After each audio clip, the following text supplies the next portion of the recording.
Hello students, good evening, जय हिंद। तो कैसे हैं आप लोग? आई होप आप लोग अच्छे होंगे। ठीक है, तो today we will continue our chapter cell structures and functions. ठीक है, कल हम लोगों ने क्या किया था, इसके थोड़े से सेल्स के बारे में पढ़ा था हम लोगों ने, और बाकी फंक्शंस के बारे में भी पढ़ा था। ठीक है, आज हम लोग इसको और कंटिन्यू करेंगे। ठीक है, चलिए। तो आई होप आप लोगों ने क्या किया होगा, रिवीजन किया होगा इसका। ठीक है, चलिए तो आगे चलते हैं, और आप लोग कॉपी और पेन लेके बैठे होंगे।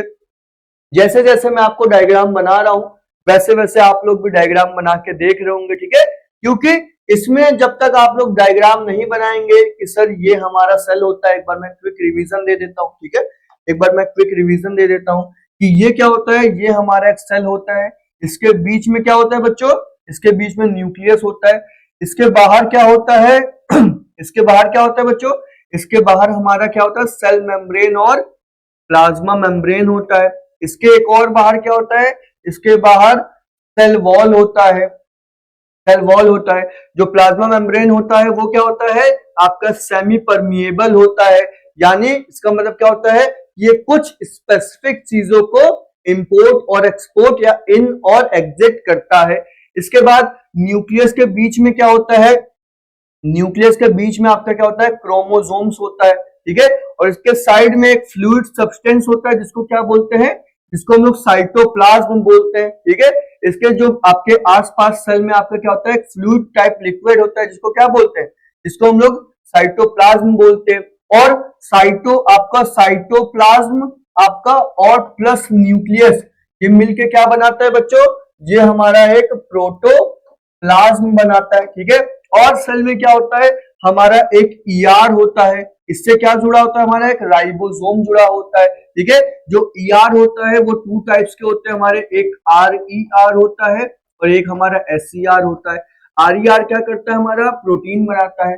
एसईआर क्या करता है, लिपिड और फैट्स बनाता है। ठीक है, और जो सेल वॉल होती है वो बस प्लांट्स में होती है, ये याद रखना है। ठीक है, और प्लांट्स में किसकी बनी होती है, हमारे सेल्यूलोज की बनी होती है। ठीक है, सेल्यूलोज की बनी होती है। फंजाई में किसकी बनी होती है, फंजाई में आपकी चिटिन की बनी होती है। ठीक है, और बैक्टीरिया में आपके ग्लाइकोकैलिक्स की बनी होती है। ठीक है, बैक्टीरिया में आपकी ग्लाइको कैलेक्स की बनी होती है, यह आपको ध्यान रखना है। और क्या होता है, हमारे वैक्यूल्स होते हैं। ठीक है, और गोल्जी अपैरेटस होता है, आपका माइटोकॉन्ड्रिया होता है, जिसको क्या बोलते हैं, power house of the cell. Vacuoles को क्या बोलते हैं, वैक्यूल्स को हम लोग बोलते हैं क्या, कुछ बोलते हैं, नहीं कुछ नहीं बोलते हैं। ठीक है, प्लास्टिड्स को हम लोग क्या बोलते हैं, प्लास्टिड्स को हम लोग बोलते हैं किचन ऑफ द सेल। ठीक है, प्लास्टिड्स को क्या बोलते हैं हम लोग, किचन ऑफ द सेल। ठीक है, प्लास्टिड्स बस आपके प्लांट्स में पाए जाते हैं। वैक्यूल्स जो होता है वो आपके प्लांट्स में बहुत बड़े होते हैं, और एनिमल्स में या तो छोटे होते हैं और या तो नहीं होते हैं। ठीक है, या तो आपके एनिमल्स में छोटे होते हैं या तो आपके नहीं होते हैं। क्या आप सबको ये याद आया? हाँ, क्या आपको सब याद आया? आपके न्यूक्लियस के बीच में क्या होता है, क्रोमोसोम्स होता है। ठीक है, जो क्या करता है, आपके डीएनए को और आपके जीन्स को क्या करता है, आपके सिक्योर करता है इसी के साथ। इसीलिए आप अगर आप कभी देखते हो, आपको कोई बोलता है कि तुम अपने पापा से मिलते हो, तुम अपनी मम्मी से मिलते हो, तुम्हारी आंखें जो है अपनी मम्मी से मिलती है या ग्रैंडफादर से मिलती है, वो किससे होता है, वो आपका डीएनए से होता है। डीएनए का फुल फॉर्म क्या होता है, डबल न्यूक्लियोसाइड आपका एसिड। ठीक है, डीऑक्सी न्यूक्लिक आपका एसिड होता है आपका क्या, डीएनए का फुल फॉर्म। ठीक है, क्या ये आपको क्विक रिवीजन में समझ में आया? ओके, चलिए, वेरी गुड। ठीक है, तो आपको क्या करना है, रिलेट भी करना है। ठीक है, चलो तो आगे की क्लास को आज हम लोग स्टार्ट करते हैं। ठीक है, ये मैंने आपको बताया था, रॉबर्ट हुक हमारे थे, कौन से थे, ये हमारे सेल डिस्कवर किए थे। कौन सा सेल था हमारा, लिविंग था या डेड था, डेड सेल था हमारा। एंटोन वेन ल्यूवेनहॉक थे, इन्होंने क्या किया था, हमारा लिविंग सेल था। रॉबर्ट ब्राउन ने क्या डिस्कवर किया था, हमारा न्यूक्लियस क्या था।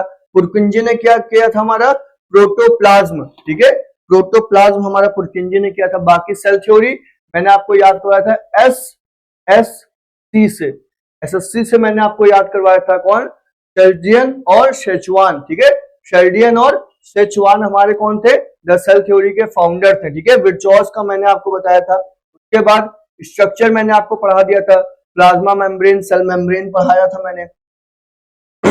उसके बाद न्यूक्लियस मैंने आपको पढ़ाया था, न्यूक्लियर मेम्ब्रेन आपको पढ़ाया था, ठीक है। और ये रहा डीएनए का फुल फॉर्म क्या होता है, डीऑक्सी राइबो न्यूक्लियर एसिड, ठीक है। ये आपको ध्यान रखना है कि डीऑक्सी, डीएनए का फुल फॉर्म क्या होता है, deoxy ribo nucleic acid. Nucleus पढ़ाया था मैंने, a dense region inside the nucleus responsible for ribosome synthesis, ठीक है। ये सब आपको याद है ना। चलो उसके बाद साइटोप्लाज्म ऑर्गेनिज्म मैंने पढ़ा दिया था, ये मैंने आपको टेबल दी हुई थी, ठीक है। ये टेबल आप लोगों ने पढ़ ली होगी। तो उसके बाद यहां से हमें क्या पढ़ना था, ये सेल वॉल की डिफरेंस मैंने आपको पढ़ाया था कि सेल वॉल क्या होता है, प्रेजेंट होता है, एब्सेंट होता है, प्लास्टिड्स हमारा, वैक्यूल्स, सेंट्रियोल्स, जो हमारा एक ऐसा सब्सटेंस है, ठीक है, एक हमारा फीचर है जो क्या है, वो हमारे प्लांट सेल में क्या होता है, एब्सेंट होता है, ठीक है। वो कौन सा होता है, वो हमारा होता है सेंट्रियोल्स, ठीक है। ये हमें याद रखना है कि ऐसा एक सब्सटेंस जो हमारे प्लांट सेल में क्या होता है, एब्सेंट होता है, जिसका नाम क्या होता है, हमारा सेंट्रियोल होता है, ठीक है। चलो अब हम लोग क्या करते हैं, यहां से हम लोग अपना स्टार्ट करते हैं। Advance the cell membrane the fluid mosaic model.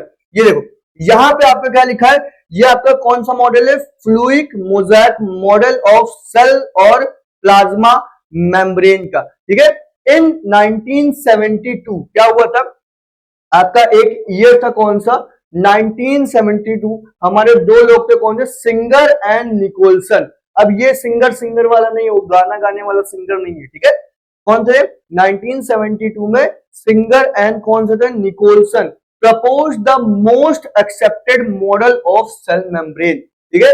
कौन सा मॉडल था, उसका नाम द फ्लूइड मोज़ेक मॉडल, ठीक है। ये आपका मैंने यहाँ पर डायग्राम भी लगाया हुआ है, आप यहां से इसको देख सकते हो। क्या था कॉम्पोजिशन, क्या था हमारा, it is a bilayer of phospholipid with proteins floating it like an iceberg in the sea. अब इसका मतलब क्या होता है, ये क्या था, ये हमारा बाइलेयर था, किसका था, फॉस्फोलिपिड्स का, किसका था, फॉस्फोलिपिड्स विद प्रोटीन।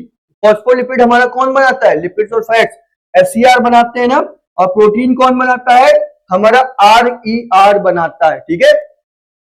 ये हमारा था, और फ्लोटिंग, कैसे फ्लोट करते थे ये, iceberg in the sea. Iceberg मतलब क्या होता है, आप लोगों ने आइस एज अगर मूवी देखी होगी तो उसमें देखा है कि बहुत बड़े बड़े से जो आपके बर्फ के पहाड़ होते हैं, ठीक है, जो आपके बहुत बड़े बड़े आपके बर्फ के पहाड़ होते हैं, वो क्या करते हैं, जब वो टूट जाते हैं तो आपके समुद्र में तैरने लगते हैं, डूबते नहीं है, ठीक है, डूबते बिल्कुल नहीं है। क्यों, क्योंकि उनकी डेंसिटी बहुत कम होती है, ठीक है, सी लेवल से, ठीक है। तो वो क्या करते हैं, वो आपके तैरने लगते हैं, जैसे आपके आइसबर्ग आपके सी में क्या होते हैं, फ्लोट करते हैं, वैसे ही आपका जो फॉस्फोलिपिड्स है विद प्रोटीन है, वो क्या करता है, वो आपके सेल मेम्ब्रेन में क्या करता है, वो फ्लोट करता है, ठीक है। फंक्शन क्या होता है इसका, it is not just a bag, it is active, it performs, क्या करता है, ये क्या करता है, ये आपके एंडोसाइटोसिस और एक्सोसाइटोसिस क्या करता है, परफॉर्म करता है, ठीक है। क्या करता है, ये आपका एंडोसाइटोसिस और आपका एक्सोसाइटोसिस परफॉर्म करता है। उसके बाद एंडोसाइटोसिस क्या होते हैं बच्चों, taking in food external materials, how amoeba it's. Endo मैंने आपको बताया हुआ था, एक होता है हमारा एंडो, ठीक है, एक हमारा होता है एंडो, एक होता है एक्सो। अभी मैं जब आपको ग्लैंड्स के बारे में पढ़ाऊंगा तो मैं आपको बताऊंगा कि हमारा एंडो ग्लैंड होता है, एक हमारा एक्सो ग्लैंड होता है। एंडो, एंडो मतलब क्या होता है, किसी चीज के अंदर, इन, ठीक है, एंडो मतलब क्या होता है, किसी चीज के अंदर यानी इन। एक्सो, एक्सो को कैसे कर सकते हो, एग्जिट से। एग्जिट मतलब क्या होता है, किसी चीज का बाहर होना, ठीक है। तो एंडो मतलब क्या होता है, किसी चीज का इन यानी किसी चीज का अंदर आना, और एक्सो मतलब क्या होता है, किसी चीज का बाहर जाना। तो एंडोसाइटोसिस का मतलब क्या होता है, ये जो आपका सेल मेम्ब्रेन होता है, मैंने आपको बताया था कि ये क्या होता है, ये आपका एक सेमी परमिएबल होता है। जब ये किसी चीज को इंगल्फ करता है, ठीक है, जैसे कि आपका फूड या एक्सटर्नल मटेरियल, जैसे कि अमीबा खाता है। आपको मालूम है, जैसे मान लो अमीबा होता है, आपको मालूम होना चाहिए जो अमीबा होता है उसका कोई शेप और साइज नहीं होता है, वो किसी भी शेप में आता है। तो अमीबा का कुछ प्रोसेस होता है। ये क्या होता है, मान लो यहाँ पे आपका क्या रखा है यहाँ पे आपका फूड है, ठीक है। अब अमीबा पता है क्या करता है, इसको खाता नहीं है, चबाता नहीं है, क्या करता है, निगल लेता है, क्या करता है, इनगल्फ कर लेता है। पहले ये इसका फर्स्ट स्टेज होगा, सेकंड नंबर पे ऐसे ऐसे फिर आएगा, ठीक है। फिर थर्ड नंबर पे क्या करेगा, ये इसको साइड साइड से क्या करेगा, ऐसे इनगल्फ करना चालू कर देगा। और फोर्थ स्टेज क्या आएगा कि ये आपका क्या हो जाता है, ये आपका अमीबा हो जाता है, और इसके बीच में आपका क्या होता है, इसके बीच में आपका फूड होता है, ठीक है। तो जैसे आपका ये एंडोसाइटोसिस होता है, वैसे ही आपका ये जो फ्लूइड मोज़ेक मॉडल होता है वो क्या करता है, वो आपके फूड को क्या करता है, एक्सटर्नल मटेरियल को इनगल्फ कर लेता है, ठीक है। क्या करता है, आपका इनगल्फ कर लेता है। एक्सोसाइटोसिस क्या होता है, एक्सपेलिंग वेस्ट मटेरियल। आप लोग जानते हो ना कि हमारे ह्यूमंस में भी आपकी कुछ चीजें होती है, जैसे आप खाना च्यू करते हो, फिर वो आपके अंदर जाता है, इंजेशन होता है, उसके बाद क्या होता है, डाइजेशन होता है, और उसके बाद क्या होता है, आपका एक्सक्रीशन होता है। एक्सक्रीशन का मतलब क्या होता है, जब आप लोग फ्रेश होने जाते हो तो आपका जो एनर्जी, जो आपका फूड होता है, उसके अंदर से आपकी एनर्जी, प्रोटीन, कार्ब्स, विटामिन, जब उसको ले लेता है तो आपका क्या बचता है, आपका वेस्ट फूड बचता है। वो क्या होता है, वो एक्सक्रीट हो जाता है। सेम एज आपका वाटर में भी होता है, मालूम है ना। जब आप पानी पीते हो तो उसके अंदर से जो आपकी मेन मिनरल्स होते हैं, ठीक है, वो क्या करता है, वो आपका जो किडनी होता है, जो आपका बाकी अदर चीजें होती है, लीवर होता है, आपका स्मॉल इंटेस्टाइन होता है, वो सब क्या करता है, डाइजेस्ट कर लेता है, ठीक है। और बाकी जो वेस्ट मटेरियल होता है वो किस फॉर्म में आता है, वो आपका यूरिन फॉर्म में आ जाता है, ठीक है। वो किस फॉर्म में आता है, आपका यूरिन फॉर्म में आ जाता है। तो सेम एज आपका फूड में भी होता है, जो भी आपकी खराब चीजें होती हैं वो क्या करता है, एक्सोसाइटोसिस में वो चीजें आपकी क्या होती हैं, बाहर निकल आती है। Same as amoeba.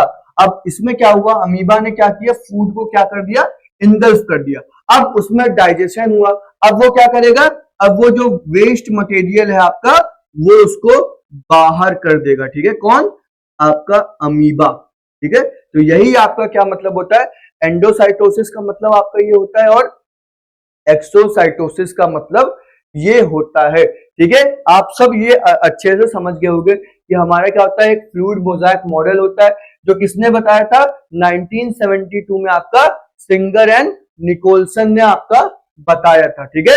Got it बच्चों। चलो अब आगे चलते हैं। उसके बाद एंडो मेम्ब्रेन सिस्टम।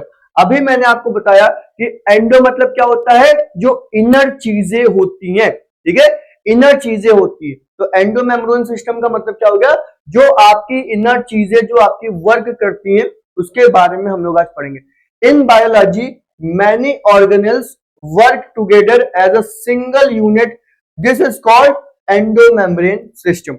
अब इसका मतलब क्या होता है कि आपके जो बॉडी में जो बहुत सी चीजें होती है ना, वो एक सिंगल यूनिट जैसा काम करती है। इसका मतलब क्या होता है सर, कि अगर आपके ढेर सारे डिफरेंट पार्ट्स है, ठीक है, जैसे कि आपका मोटर होता है, उसके अंदर डिफरेंट पार्ट्स होते हैं कि नहीं होते, आपका पुली होता है, मैग्नेट होता है, आपका कौन सा एक वायर होता है, आपका कार्बन वायर होता है, या पतली पतली आपकी वायर्स होती हैं। अगर वो एक साथ ही तो काम करती है, अगर उनमें से मैं एक चीज भी हटा दूंगा तो क्या हमारी मोटर काम करेगी, क्या मैं मैग्नेट हटा दूंगा, अगर मैं पुली हटा देता हूं, अगर मैं उसमें से जो वायर होती है वो मैं हटा देता हूं, तो क्या हमारा मोटर काम करेगा, नहीं काम करेगा।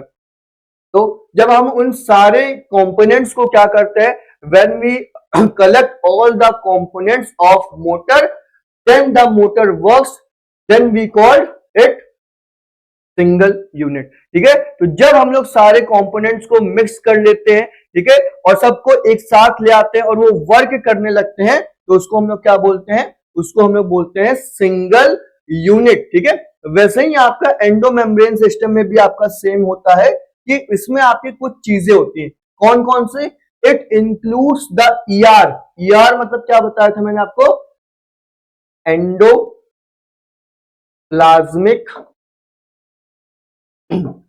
रेटिकुलम। मैंने आपको बताया था ना कि ईआर मतलब क्या होता है? ईआर मतलब होता है आपका एंडोप्लाज्मिक रेटिकुलम। गोल्गी अपर्चस, ठीक है, गोल्गी अपर्चस मैंने आपको बताया था, लाइजोसोम्स बताया था और वैक्यूल्स बताया था। ठीक है, लाइजोसोम्स को हम लोग और क्या बोलते हैं? किसी को मालूम है कि लाइजोसोम्स को हम लोग और क्या बोलते हैं? हम लोग बोलते हैं suicidal bag of the cell. क्यों? जब भी कोई फॉरेन मटेरियल आता है या कोई आपका हार्मफुल मटेरियल आपके सेल में एंटर करता है तो आपका जो लाइजोसोम होता है वो क्या करता है? खुद ही बर्स्ट हो जाता है। क्या होता है? खुद ही फट जाता है। इसीलिए हम लोग क्या बोलते हैं? आपका suicidal bag of the cell. ठीक है, और लाइजोसोम्स और वैक्यूल्स। ठीक है, तो ये आपको याद करना है। आपसे क्वेश्चन पूछ सकता है कि which of the following components are in endomembranic system. ठीक है, तो आपसे ऑप्शन दे देगा। एक आपको ऑप्शन दे देगा कौन सा? ईआर का, एक गोल्गी बॉडीज दे देगा, ठीक है, और आपका एक माइटोकॉन्ड्रिया दे देगा, एक लाइसोसोम दे देगा, एक वैक्यूल्स दे देगा। आपसे पूछेगा कि इनमें से कौन सा हमारा एंडोमेम्ब्रेनिक सिस्टम नहीं है। तो आपको दिखाएगा, अगर आपको याद होगा कि सर ईआर हमारा होता है, गोल्जी हमारा होता है, हमारा लाइसोसोम्स होता है, हमारा वैक्यूल्स होता है, लेकिन जो माइटोकॉन्ड्रिया होता है वो हमारा एंडोमेम्ब्रेन सिस्टम में नहीं आता है। ठीक है, हमारा जो माइटोकॉन्ड्रिया होता है वो हमारा एंडोमेम्ब्रेन सिस्टम में नहीं आता है। तो इसका आंसर क्या हो जाएगा? माइटोकॉन्ड्रिया। गॉट इट बच्चों? समझ में आ गया ये जितना मैंने आपको समझाया कि हमारा एंडोमेम्ब्रेन सिस्टम क्या होता है। उसके बाद द प्रोटीन पार्ट। ठीक है, अब प्रोटीन कौन बनाता है? Ribosomes on rough ER manufacture a protein. ठीक है, तो ये हमारा सेल होता है, इसमें हमारा क्या होता है? ईआर होता है, एक आरईआर होता है, एक एसईआर होता है। तो जो आरईआर होता है ना बच्चों, इसके पास हमारा एक क्या होता है? आपका राइबोसोम चिपका होता है इससे। ठीक है, एक क्या चिपका होता है आपसे? आपका एक राइबोसोम चिपका होता है। ठीक है, वो क्या करता है? वो आपका मैन्युफैक्चर ऑफ प्रोटीन, यानी वो आपका प्रोटीन बनाने में क्या करता है? हेल्प करता है। ठीक है, आपका जो ईआर होता है वो क्या करता है? आपका प्रोटीन बनाने में हेल्प करता है। ठीक है, कौन? आपका राइबोसोम। तो ये आपको याद रखना है, आपसे क्वेश्चन पूछ देगा कि जो राइबोसोम होता है क्या वो एसईआर से कनेक्टेड होता है? The ribosome is connected with SER और आरईआर। ठीक है, and what is the function of ribosome? आपसे ये पूछ देगा, तो आपको मालूम होना चाहिए जो राइबोसोम होता है आपका रफ ईआर से कनेक्टेड होता है। ठीक है, चलो बहुत अच्छे, समझ में आ गया ये। चलिए आगे चलते। The ER transport into the Golgi apparatus. अब मैंने आपको बताया था कि जब ईआर आपका जो राइबोसोम्स होता है वो प्रोटीन बना लेता है और उधर से एसईआर जो आपका स्मूथ एंडोप्लाज्मिक रेटिकुलम होता है, जो आरईआर होता है रफ एंडोप्लाज्मिक रेटिकुलम, एक एसईआर होता है स्मूथ एंडोप्लाज्मिक रेटिकुलम। जो आरईआर होता है वो हमारा प्रोटीन बनाता है, जो एसईआर होता है वो हमारा लिपिड्स बनाता है। अब ये जो दोनों चीजें बन जाती हैं वो क्या करती हैं? जब ये दोनों चीजें बन जाती हैं तो ईआर जो होता है बनने के बाद इनको ट्रांसपोर्ट कहां कर देता है? इनको ट्रांसपोर्ट कर देता है गोल्जी अपर्चस में। मैंने आपको क्या बताया था? जो गोल्जी अपर्चस होता है बच्चों, ये किसका काम करता है?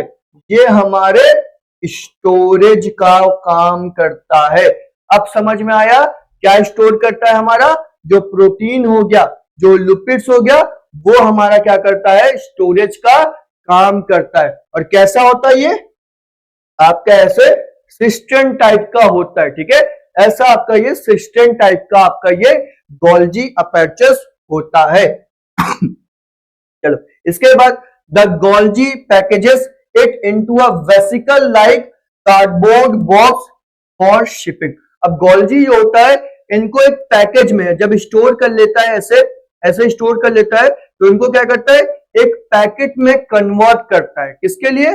कन्वर्ट करता है किसके लिए, शिपिंग के लिए। शिपिंग इन द सेंस कि हमारे बॉडी के अदर पार्ट्स को ये जो प्रोटीन है, ये जो लिपिड्स है, वो मिलने चाहिए, ठीक है। तो वो कौन करता है हमारा, ये गोल्जी अपैरेटस करता है। It is either sent to the cell surface और बिकम्स लाइजोसोम्स, ठीक है। या तो ये आपके सेल सरफेस पे चले जाते हैं, या अगर कोई खराब होता है तो वो आपके क्या बन जाते हैं, वो आपके लाइजोसोम बन जाते हैं, ठीक है। अगर खराब होंगे लाइजोसोम बन जाएंगे और क्या करते हैं, खुद सुसाइड कर लेते हैं, ठीक है। क्या करते हैं, खुद सुसाइड कर लेते हैं, ठीक है। तो ये आपको इतना समझ में आ गया होगा। चलो नेक्स्ट पे चलते हैं। Mitochondria and plastids, the semi autonomous organelles, these two are unique because they have their own DNA and ribosomes.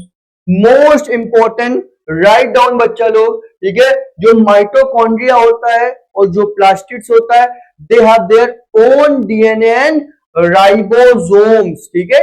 इनके पास खुद का डीएनए होता है और राइबोसोम होता है, जिससे ये लोग क्या करते हैं, ये अपने सारे काम, अपने सारे फंक्शन ये लोग खुद कर लेते हैं, ठीक है।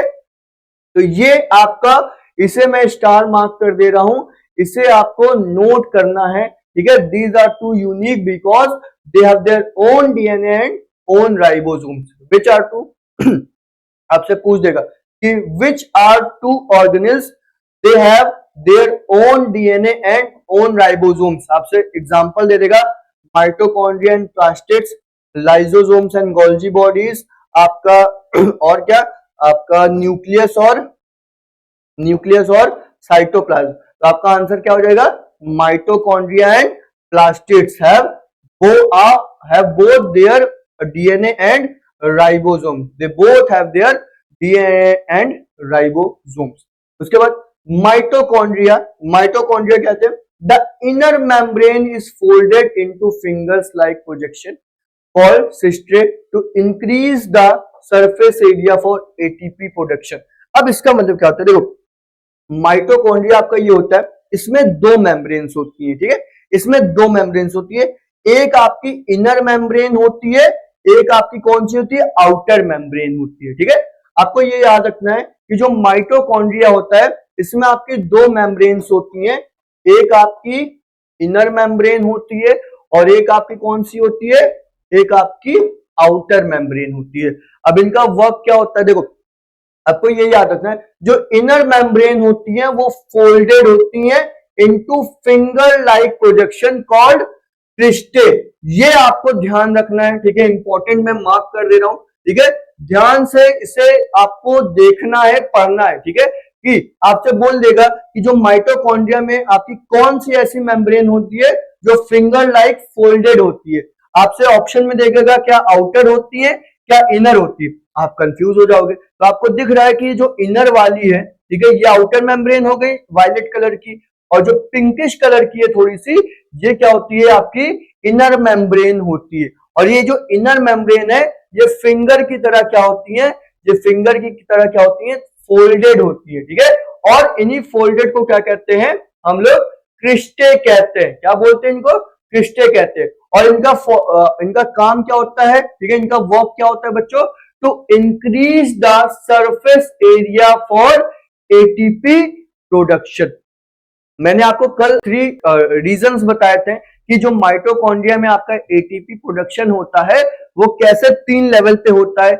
एक आपका प्रेजेंस ऑफ ऑक्सीजन पे रहता है, एक आपका अब्सेंस ऑफ ऑक्सीजन पे रहता है, और एक आपका लैक ऑफ, ठीक है, कमी, अब्सेंस। आपको एक चीज बच्चों याद रखनी है, अब्सेंस मतलब क्या होता है कि नहीं है, वहां पे कुछ नहीं है। प्रेजेंट मतलब क्या होता है कि वो चीज प्रेजेंट है। और लैक मतलब क्या होता है बच्चों, लैक मतलब होता है किसी चीज की हमारे पास कमी होना। तो जो माइटोकॉन्ड्रिया होता है वो आपका साइटोप्लाज्म में, कहां पे, आपका साइटोप्लाज्म, मैंने आपको बताया था ना क्या होता है साइटोप्लाज्म, जो आपका फ्लूइड होता है, वहां पे क्या करता है, एटीपी का प्रोडक्शन करता है, ठीक है। 3 फॉर्म में करता है, एक तो आपका होता है अब्सेंस ऑफ ऑक्सीजन, एक आपका होता है प्रेजेंस ऑफ ऑक्सीजन, और एक क्या होता है, एक आपका लैक ऑफ ऑक्सीजन में होता है, ठीक है। तो ये क्रिस्टे क्यों होता है, to increase the surface area for the ATP production. ठीक है, ये आपको ध्यान रखना है। और ये भी याद रखना है कि जो आउटर जो इनर मेम्ब्रेन होती है वो क्या होती है, वो हमारी फोल्डेड होती है। ठीक है, जो इनर मेम्ब्रेन होती है बच्चों वो हमारी फोल्डेड होती है। उसके बाद प्लास्टिड्स, क्या होता है हमारा, प्लास्टिड्स आता है, स्पेसिफिक टाइप होते हैं। एक हमारा होता है क्लोरोप्लास्ट। अब प्लास्टिड से क्या आपको याद आ रहा है, जो प्लास्टिड्स होता है वो बस हमारे किसमें होता है, वो बस हमारे, बताइए किसमें होता है, वो बस हमारे प्लांट्स में होता है। ठीक है, तो प्लास्टिड्स स्पेसिफिक टाइप होता है। क्लोरोप्लास्ट एक होता है, एक क्रोमोप्लास्ट होता है, एक ल्यूकोप्लास्ट होता है। क्लोरोप्लास्ट मतलब क्या होता है, green, contain chlorophyll for photosynthesis. मैंने आपको बताया था कि फोटोसिंथेसिस के लिए हमारा इंपॉर्टेंट क्या होता है, हमारा इंपॉर्टेंट होता है क्लोरोफिल। ठीक है, क्लोरोफिल का काम क्या होता है, जो आपकी जो लीव्स होती हैं, जो आपकी पत्तियां होती हैं, वो ग्रीन कैसे होती हैं, वो आपके क्लोरोफिल के प्रेजेंट से ही ग्रीन होती हैं। ये आपको ध्यान रखना है। ठीक है, तो क्लोरोप्लास्ट, और ये जो क्लोरोफिल होता है वो कहाँ कंटेन होता है, जैसे आपकी जो मिठाइयां होती हैं वो मिठाई के डिब्बे में होती हैं, हाँ, वैसे ही आपका जो क्लोरोफिल होता है वो किसमें होता है, वो कंटेन होता है आपका क्लोरोप्लास्ट में। और वाइसे वर्सा, क्लोरोप्लास्ट जो होता है वो ग्रीन कलर की क्लोरोफिल को कंटेन करता है। ठीक है, और यूज क्या होता है, क्लोरोफिल का यूज कहां होता है बच्चों, क्लोरोफिल का यूज होता है किसमें, फोटोसिंथेसिस में। आपको कमेंट सेक्शन में ये लिखना है कि फोटोसिंथेसिस में आपका और किस किस चीज का यूज होता है, क्या वो हीट होती है, या सनलाइट होती है, वाटर होता है, या CO2 होता है यूज, या ऑक्सीजन होता है। अब मेनली आपको ये बताना है कि क्या वहां पे CO2 यूज होता है या आपका ऑक्सीजन यूज होता है, और कितने कार्बोहाइड्रेट्स हमारे बनते हैं ये भी आपको बताना है, कितने कार्बन होते हैं, कितने हाइड्रोजन होते हैं। ठीक है, चलिए इसके बाद एक आता है क्रोमोप्लास्ट। ठीक है, coloured red orange yellow gives colours to the flowers and fruit. अच्छा, आप लोगों ने नोटिस किया है जो हमारे फ्रूट्स होते हैं या हमारे फ्लावर्स होते हैं, ठीक है, आपका रोज हो गया ये रेड कलर का होता है, आपका ट्यूलिप हो गया, आपके व्हाइट और कौन से पिंक कलर के होते हैं, आपका जो सनफ्लावर हो गया वो आपका येलो कलर का होता है। ठीक है, आपका जो पपाया हो गया वो हल्का सा ग्रीनिश और येलोइश कलर का होता है, आपका ऑरेंज कलर का होता है, जो बनाना होता है वो आपका येलो कलर का होता है। वो क्यों होता है, क्या कभी आपके दिमाग में ख्याल आया था कि सर ये जो पत्तियों का कलर तो मैंने आपको बता दिया, आपको एक चीज क्लियर हुई बच्चों, जो हमारे लीव्स का कलर था वो क्लोरोफिल की वजह से हो रहा था, ग्रीन। ठीक है, अब आपके दिमाग में ये ख्याल आना चाहिए कि सर जो हमारे फ्रूट्स होते हैं, जो हमारे फ्लावर्स होते हैं, वो डिफरेंट कलर के कैसे होते हैं, कैसे जो हमारी स्किन होती है उसका कलर क्यों ऐसा होता है, हाँ, वो भी मैं आपको पढ़ाऊंगा। मेलानिन एक नाम का आपका एक वो हार्मोन रिलीज होता है, सॉरी केमिकल नहीं, आपका एक हार्मोन रिलीज होता है। ठीक है, तो वैसे ही आपके जो कलर होता है, जो रेड हो गया, ऑरेंज हो गया, येलो हो गया, वो किसकी वजह से आता है, वो आपका क्रोमोप्लास्ट की वजह से आता है। क्लोरोप्लास्ट और क्रोमोप्लास्ट में हमें कंफ्यूज नहीं होना है। ठीक है, जो हमारा रेड कलर होता है, ऑरेंज कलर होता है, येलो कलर होता है फ्लावर्स में और फ्रूट्स में, वो किसके लिए आता है, वो कैसे आता है, वो आपका आता है क्रोमोप्लास्ट की वजह से। ठीक है, एक मिनट मुझे थोड़ा सा क्लीन कर लेने दो। ठीक है, तो वो कलर जो आता है वो हमारा क्रोमोप्लास्ट की वजह से आता है, ये आपको ध्यान रखना है। एक होता है हमारा ल्यूकोप्लास्ट। ठीक है, एक क्या होता है, एक हमारा होता है ल्यूकोप्लास्ट। ल्यूकोप्लास्ट का मतलब क्या होता है, colourless, used for storing starch, oil and protein. कभी मैंने आपको लिखवाया था एक ल्यूकोप्लास्ट के हमारे 3 टाइप्स होते हैं। ठीक है, एक हमारा होता है एल्यूरोप्लास्ट, एक हमारा होता है एलायोप्लास्ट। ठीक है, एक हमारा होता है एमायोप्लास्ट। ठीक है, एक हमारा होता है अमायोप्लास्ट। ठीक है। तो ल्यूकोप्लास्ट का मेन आपका वर्क क्या होता है, काम क्या होता है? एक तो ये सबसे पहले कलरलेस होता है, इतना हमें ध्यान रखना है, ठीक है। एक हमारा क्या होता है, कलरलेस होता है। और काम क्या होता है, used for storing starch. Starch, अच्छा एक बात हम हमेशा याद रखना बच्चों, जो हमारे प्लांट्स अगर जो शुगर बनाते हैं वो किस फॉर्म में स्टोर होता है, वो आपका स्टार्च के फॉर्म में स्टोर होता है। और ह्यूमंस और एनिमल्स जो आपके जो शुगर आपका स्टोर होता है वो कुछ फॉर्म में होता है, वो आपका ग्लाइकोजन के फॉर्म में स्टोर होता है, ठीक है। तो ये आपको ध्यान रखना है कि जो कार्ब्स होते हैं, ठीक है, वो आपका प्लांट्स में स्टार्च के फॉर्म में स्टोर होते हैं, और ह्यूमंस में जो कार्ब्स होते हैं, जो शुगर होता है, वो आपका ग्लाइकोजन के फॉर्म में आपके क्या होते हैं, स्टोर होते हैं, ठीक है। तो इतना आपको ये छोटी सी चीज ध्यान रखनी है, ठीक है। तो क्लोरोप्लास्ट क्या होता है, ग्रीन ऐसा आपका पिगमेंट होता है जो कंटेन करता है क्या, क्लोरोफिल फॉर फोटोसिंथेसिस। उसके बाद एक होता है हमारा chromoplast, coloured red orange yellow, give colour for of flowers and fruits. Chromoplast का काम क्या होता है बच्चों, जो आपके कलर्स होते हैं रेड ऑरेंज और येलो, ये देना। ल्यूकोप्लास्ट का काम क्या होता है, कलरलेस होता है ये आपका, used for storing starch oil and protein, ठीक है। ये तीन मैंने आपको कल बताया था, एल्यूरोप्लास्ट, एलायोप्लास्ट और एमायोप्लास्ट। इसका मतलब क्या होता है, एल्यूरोप्लास्ट प्रोटीन आपका स्टोर करता है, ठीक है। जो एलायोप्लास्ट होता है वो आपका ऑयल और फैट आपका स्टोर करता है, और जो एमायोप्लास्ट होता है वो आपका क्या स्टोर करता है, स्टार्च स्टोर करता है, ठीक है। तो ये आपको मैंने बेसिक सी जानकारी दे दी है, ठीक है। और ये जो मैं आपको पढ़ा रहा हूं ना बच्चों, ये आपके हर एग्जाम में काम आएगा। मान लो आगे चल के आप जब बड़े होते हो, 12th 11th में आते हो, तो अगर आप एनडीए भी देते हो, ठीक है, नेशनल डिफेंस एकेडमी, या आप कभी सीडीएस देते हो, ठीक है, कंबाइंड डिफेंस सर्विसेज एग्जामिनेशन का अगर आप एग्जाम देते हो, तो देखना आप यही आपकी सारी चीजें भी वहां पे भी होती हैं, ठीक है। वहां पे भी आपकी यही आपकी चीजें होती हैं, बस थोड़ी सी हल्का सा एक लेवल जो होता है वो थोड़ा सा एडवांस में होता है, ठीक है। तो इतना आपको ध्यान रखना है, ठीक है। चलो आगे चलते हैं, ठीक है। तो ये हमने आपको बता दिया। उसके बाद हमारी बारी आती है किसकी, न्यूक्लियस की, ठीक है। इसके बाद हमारी किसकी बारी आती है, न्यूक्लियस की, ठीक है। न्यूक्लियस द जेनेटिक लाइब्रेरी होता है आपका।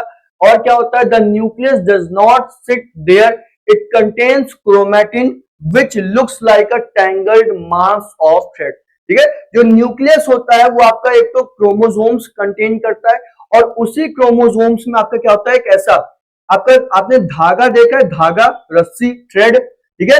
ऐसा ही आपका क्या होता है, क्रोमैटिन मटेरियल होता है जिसमें आपकी जो जीन्स होती है, जो डीएनए होती है, वो कवर होती है, ठीक है। तो इसको क्या बोलते हैं, क्रोमैटिन बोलते हैं। विच looks like a tangled mass of thread, मतलब इसका क्या होता है कि जो रस्सी होती है वो गुंधी होती है। आपने मोटी मोटी रस्सियां देखी ना, आपने चोटी देखी होगी अपनी दीदी की, अपनी बहन की, ठीक है। तो उसी को हम लोग क्या बोलते हैं, क्रोमैटिन बोलते हैं। When the cell is about to divide, this chromatin condense into rod-shaped structure called chromosomes। अब होता क्या है कि ये आपका न्यूक्लियस है और इसके बीच में हमारा क्या है, क्रोमेटिन है। अब जब ये जो क्रोमेटिन होते हैं वो क्या होते हैं, डिवाइड होते हैं, ठीक है।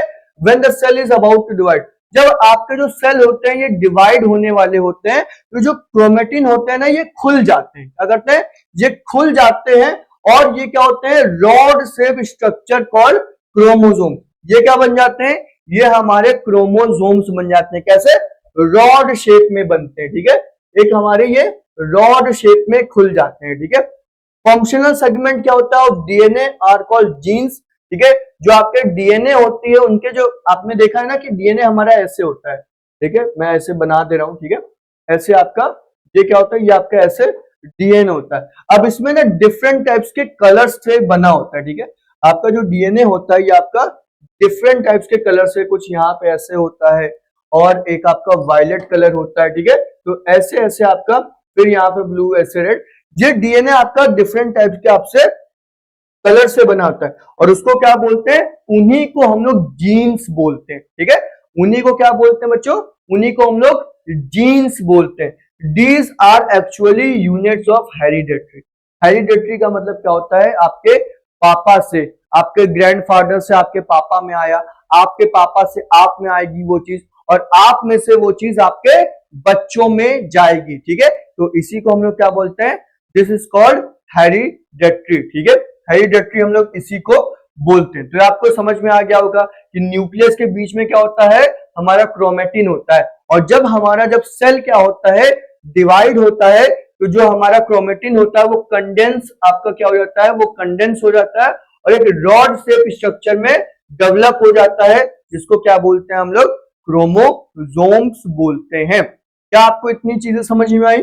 क्या आपको ये इतनी चीजें समझ में आई? क्या आपके पास देखो, मैंने ये न्यूक्लियस है, ठीक है, ये न्यूक्लियोल्स है, मैंने आपको बताया हुआ था, ये हमारा क्रोमेटिन है, ठीक है, और ये न्यूक्लियाइड है, फोल्डेड और क्रोमोसोम। अभी मैं आपको यूकार्योटिक और प्रोकार्योटिक भी बताऊंगा, ठीक है। चलो आगे चलते हैं। नेक्स्ट हमारा क्या होता है, ये नेक्स्ट हमारा आ गया प्रोकार्योटिक और यूकार्योटिक। अब ये जो सेल्स होते हैं बच्चों, ये हमारे टू टाइप्स के होते हैं, ठीक है। एक होता है प्रोकार्योटिक, एक होता है यूकार्योटिक। अब देखो, प्रो मतलब क्या होता है बच्चों, प्रो मतलब होता है प्रिमिटिव, ठीक है, ये याद रखना। प्रो मतलब क्या होता है बच्चों, प्रो मतलब होता है हमारा प्रिमिटिव। प्रिमिटिव यानी ओल्ड, मतलब पुराना सेल, ठीक है। तो जो ओल्ड सेल होता है उसको हम लोग क्या बोलते हैं, प्रोकार्योटिक, यानी सिंगल सेल।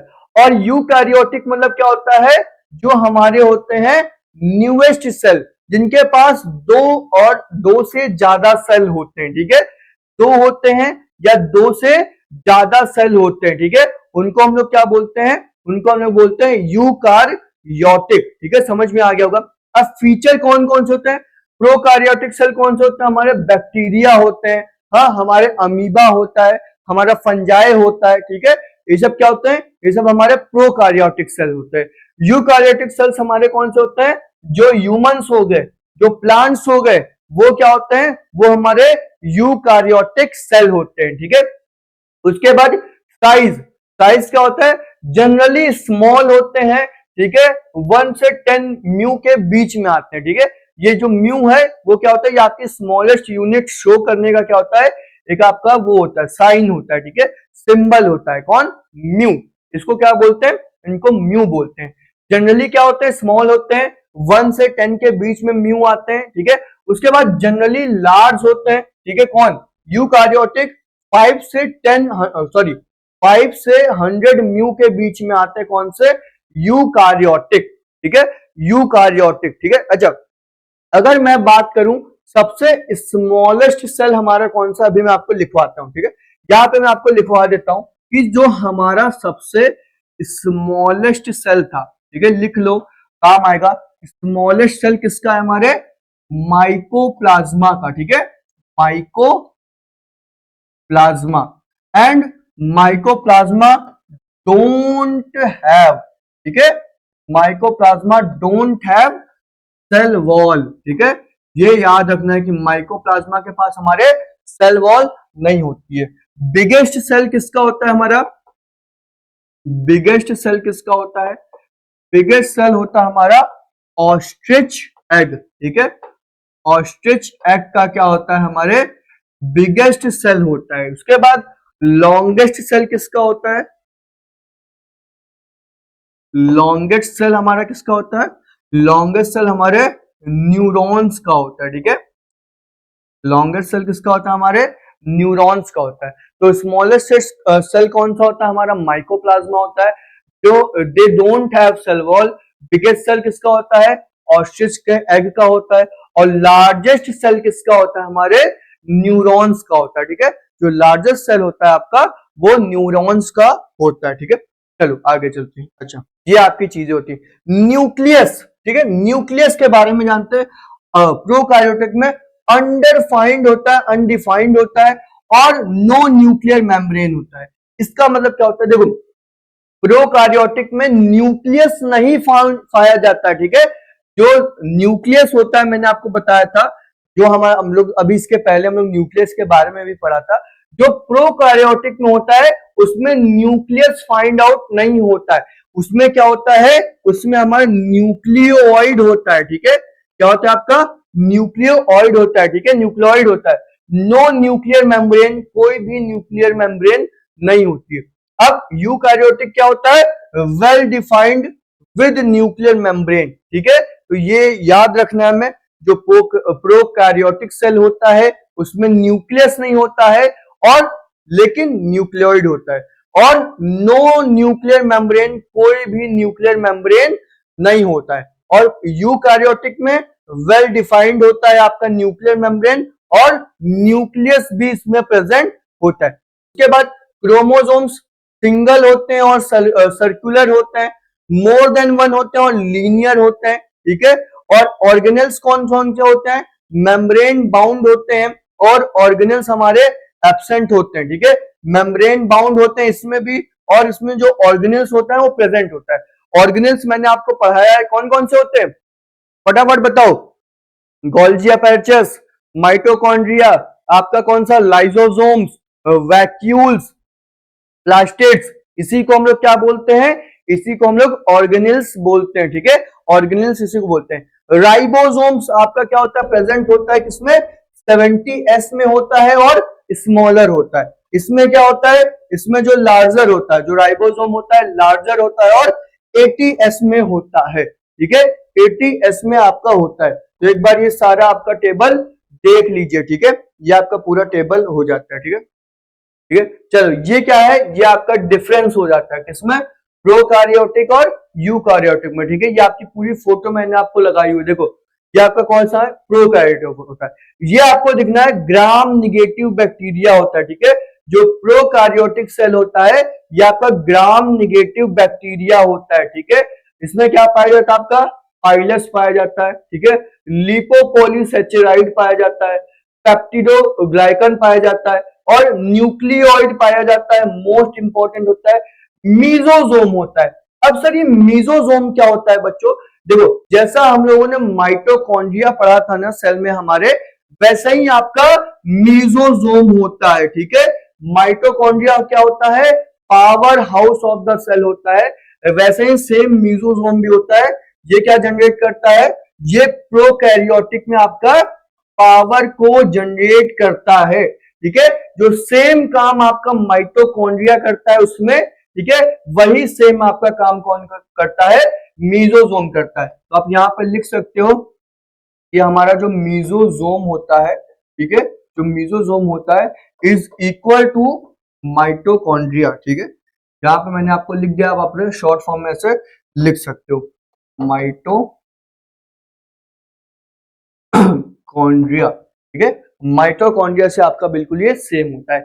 इसके बाद एक इसमें फिम्ब्रे होता है, ठीक है, इंक्लूसिव बॉडी होती है, फ्लैजुलम होता है और बेसल बॉडी होती है, ठीक है। तो आपका इसमें क्या होता है, फ्लैजुलम होता है। फ्लैजुलम क्या होता है, एक टेल लाइक स्ट्रक्चर होता है, एक आपका बेसल बॉडी होती है और एक आपका इसमें क्या होता है, फिम्ब्रे होता है। अब कॉमन क्या क्या चीजें होती है, मोस्ट इंपॉर्टेंट कॉमन क्या क्या होता है आपका प्रोकैरियोटिक और यूकैरियोटिक में, आपको ध्यान रखना है कौन कौन सी चीजें कॉमन होती है, राइबोसोम्स, प्लाज्मा मेम्ब्रेन और साइटोप्लाज्म। ये क्या होता है, ये तीनों चीजें आपकी कॉमन होती है, ठीक है। आपसे क्वेश्चन पूछ सकता है कि which of the following is the common in both prokaryotic and eukaryotic.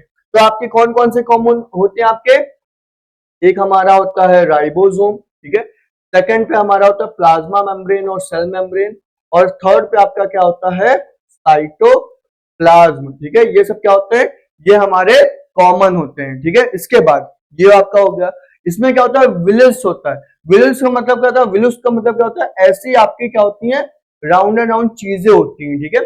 चलो माइटोकॉन्ड्रिया होता है, लाइसोसोम्स होता है। देखो गोल्जी अपेरेचस की फोटो मैंने आपको बताई थी ना, ये आपका क्या है, गोल्जी अपेरेचस की फोटो।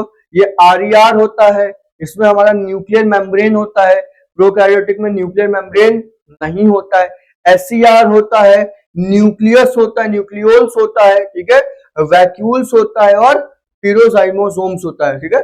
पेरोसाइमोसोम्स भी इसमें पाया जाता है, ठीक है। और ये भी याद रखना है, ठीक है, बेसल बॉडी होता है, फ्लैजुलम होता है। फ्लैजुलम क्या होता है, एक टेल होती है, ठीक है, जिससे ये मूव करता है, ठीक है, जिससे ये क्या करता है आपका मूव करता है। तो ये आपको चीजें याद रखनी है और मोस्ट इंपॉर्टेंट आपको ये याद रखना है, एक तो मीजोजोम क्या होता है इज इक्वल टू माइटोकॉन्ड्रिया होता है। जैसे इसमें माइटोकॉन्ड्रिया हेल्प करता है पावर के लिए, वैसे ही सेम आपका प्रोकार्योटिक में आपका जो मीजोजोम होता है वो आपका हेल्प करता है। इसके बाद जो तीन चीजें आपकी कॉमन होती हैं, एक तो आपका राइबोसोम होता है, एक आपका प्लाज्मा मेम्ब्रेन होता है, एक आपका साइटोप्लाज्म होता है। ठीक है, प्रोकार्योटिक में आपका सेल वॉल नहीं होता है, ये आपको ध्यान रखना है। ठीक है, प्रोकार्योटिक में आपका सेल वॉल नहीं होता है। ठीक है, चल तो अच्छा ब्लैंक स्लाइड आ गई। इसके बाद एक होता है डिफ्यूजन, एक होता है ऑस्मोसिस। ठीक है, ये भी हमें याद रखना है कि डिफ्यूजन मतलब क्या होता है, movement of molecules from high to low concentration. हमें ये याद रखना है डिफ्यूजन का मतलब क्या होता है बच्चों, कि movement of molecules from high to low concentration. High concentration का मतलब क्या होता है ये, और इसमें क्या होता है मूव करते हैं हमारे लो कंसंट्रेशन में। ठीक है, उसी को हम लोग क्या करते हैं बस डिफ्यूजन बोलते हैं। एक होता है हमारा ऑस्मोसिस। ठीक है, एक हमारा होता है ऑस्मोसिस। ऑस्मोसिस का मतलब क्या होता है बच्चों, diffusion of water through semi permeable membrane. ठीक है, diffusion of water through semi permeable membrane, उसका मतलब होता है ऑस्मोसिस। ठीक है, इसमें क्या होता है जो वाटर होता है वो डिफ्यूज होता है किसमें, सेमी परमिएबल मेम्ब्रेन में। ठीक है, अच्छा एक होता है हमारा रिवर्स ऑस्मोसिस। हाँ जी बच्चों, एक हमारा होता है रिवर्स ऑस्मोसिस। अच्छा कोई एग्जांपल आप लोग मुझे बताओगे रिवर्स ऑस्मोसिस का। अगर रिवर्स ऑस्मोसिस को अगर आप लोग शॉर्ट फॉर्म में लाते हो, रिवर्स ऑस्मोसिस को अगर आप लोग शॉर्ट फॉर्म में लाते हो मतलब आरओ, आप समझ में आया कि रिवर्स ऑस्मोसिस कहां काम आता है।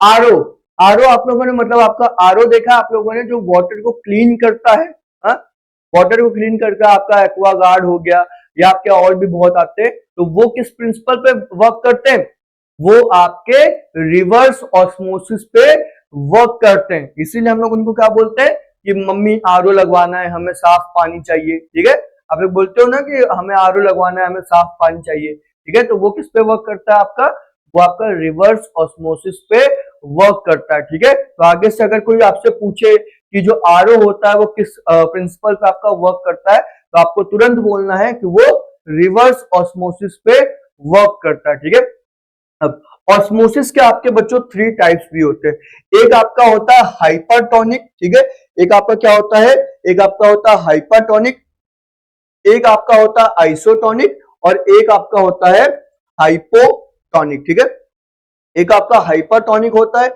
एक आपका आइसोटोनिक होता है, एक आपका हाइपोटोनिक होता है। अब हाइपोटोनिक का मतलब क्या होता है, मैंने लिखा हुआ है, हाँ जी देखो, एक होता है क्या हाइपोटोनिक सॉल्यूशन।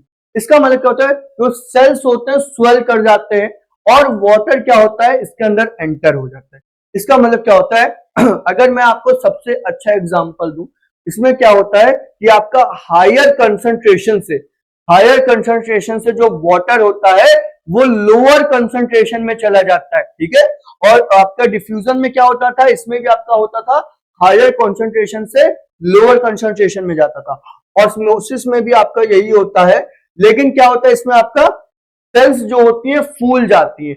अगर मैं इसका एग्जाम्पल लिखवाऊं तो आपका एग्जाम्पल होता है किशमिश।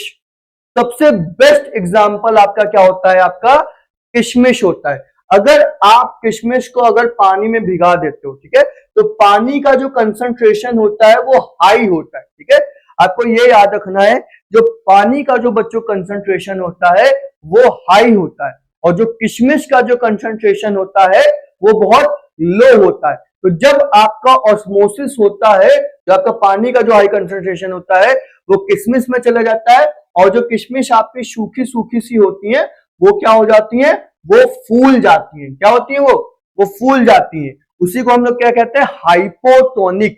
ठीक है, अब कैसे याद करोगे, हाइपो को कैसे हिप्पो से रिलेट कर सकते हो आप लोग, क्या आप लोग हाइपो को हिप्पो से रिलेट कर सकते हो, हिप्पो हाइपो, हिप्पो हाइपो।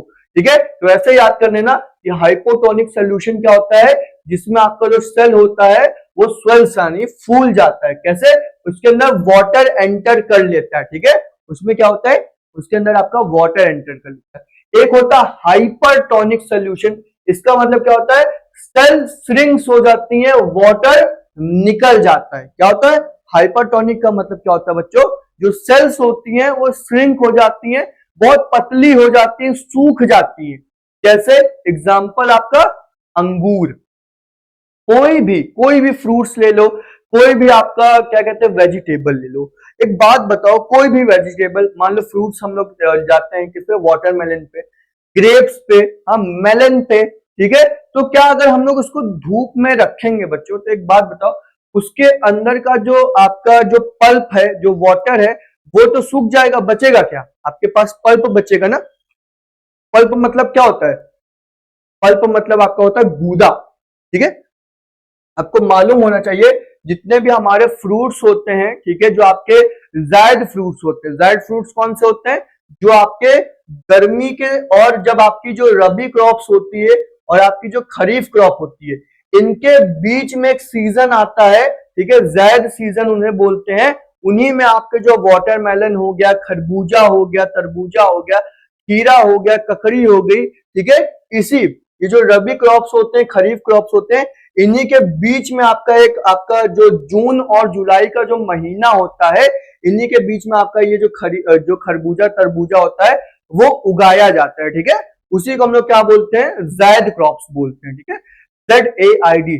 अब इन्हीं जायद क्रॉप्स को अगर आप धूप में रख दोगे ना, तो इसमें 70% तो वाटर होता है आपका, ठीक है। जो आपका वाटरमेलन हो गया, खीरा हो गया, ककड़ी हो गया, आपका मेलन हो गया, आपका ग्रेप्स हो गया, इन सब में 70% आपका वाटर होता है, और आपका 30% जो होता है वो आपका पल्प होता है। तो जब आप इनको धूप में रख देते हो ना, तो ये क्या होते हैं, ये सूख जाते हैं, इनका जो पानी होता है वो सूख जाता है। तो आपका बेस्ट एग्जांपल क्या हो गया, आपका अंगूर हो गए, ग्रेप्स हो गए, वाटरमेलन हो गया, मेलन हो गया, ठीक है। तो किसका एग्जांपल होता है ये, हाइपरटोनिक का, ठीक है, हाइपरटोनिक का, ठीक है।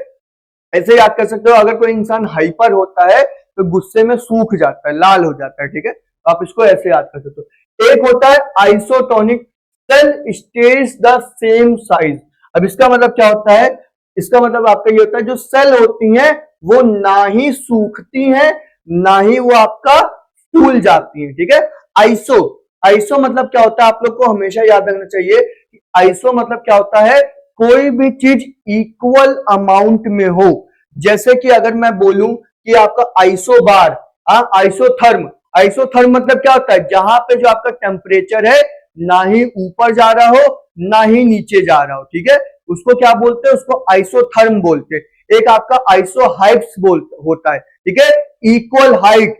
एक आपका आइसोबार होता है, आइसोबार मतलब क्या होता है, आपका इक्वल प्रेशर, ठीक है।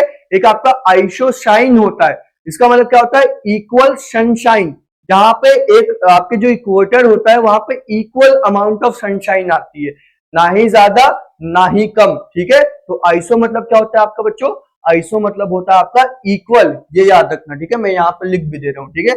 Iso means equal, iso means equal, ठीक है। चलो उसके बाद एक होता है प्लाज्मोलिसिस, ठीक है। एक क्या होता है, एक हमारा होता है plasmolysis, when a plant cell loses water and content shrinks away from the cell.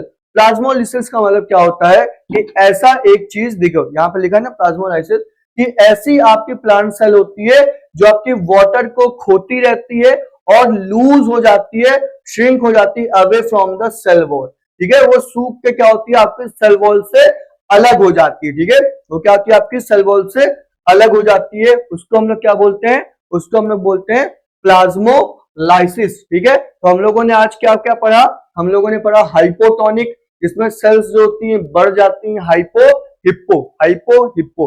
Hypertonic क्या होता है, जिसमें जो सेल होती हैं वो श्रिंक हो जाती हैं, ठीक है, वाटर हट जाता है। आइसो मतलब क्या होता है, आइसो मतलब इक्वल होता है, जिसमें आपकी जो सेल्स होती हैं वो इक्वल्स होती हैं। प्लाज्मोलाइसिस क्या होता है, when a plant cell loses water and the content shrinks away from the cell wall. जब आपका जो प्लांट सेल होता है वो आपका जो वाटर होता है वो लूज करता है, उसके अंदर का जो कंटेंट्स होते हैं, ठीक है, जो मिनरल्स होते हैं वो सेल वॉल से क्या हो जाते हैं, वो अवे हो जाते हैं, उनको क्या बोलते हैं, उसको हम लोग प्लाज्मोलाइसिस बोलते हैं, ठीक है। चलो, तो एक बार मैं आपको स्टार्टिंग से सारी चीजें दिखा दे रहा हूँ कि हम लोगों ने क्या क्या पढ़ा है। ठीक है, हम लोगों ने सेल थ्योरी पढ़ी थी, ठीक है, सेल स्ट्रक्चर देखा था हम लोगों ने, ये आज मैंने ये रिवीजन आपको करवाया। इसके बाद डिस्कवरी ऑफ सेल पढ़ा हम लोगों ने, और सेल थ्योरी पढ़ी। इसके बाद स्ट्रक्चर हम लोगों ने देखा सेल में क्या होता है, ऑर्गेनेल्स देखा, न्यूक्लियस के बारे में पढ़ा, साइटोप्लाज्म के बारे में पढ़ा। इसके बाद मैंने आपके लिए एक टेबल रखी थी, ठीक है, कि आप इसमें से सारी चीजें देख लो। इसके बाद plant cell versus animal cell हम लोगों ने देखा। इसके बाद एडवांस सेल मेम्ब्रेन के बारे में पढ़ा, द फ्लूइड मोजाइक मॉडल के बारे में पढ़ा। इसके बाद एंडोमेम्ब्रेन सिस्टम के बारे में पढ़ा। इसके बाद हम लोगों ने माइटोकॉन्ड्रिया प्लास्टिड्स के बारे में पढ़ा। इसके बाद न्यूक्लियस द जेनेटिक लाइब्रेरी। उसके बाद प्रोकैरियोटिक यूकैरियोटिक सेल के बारे में पढ़ा, ठीक है।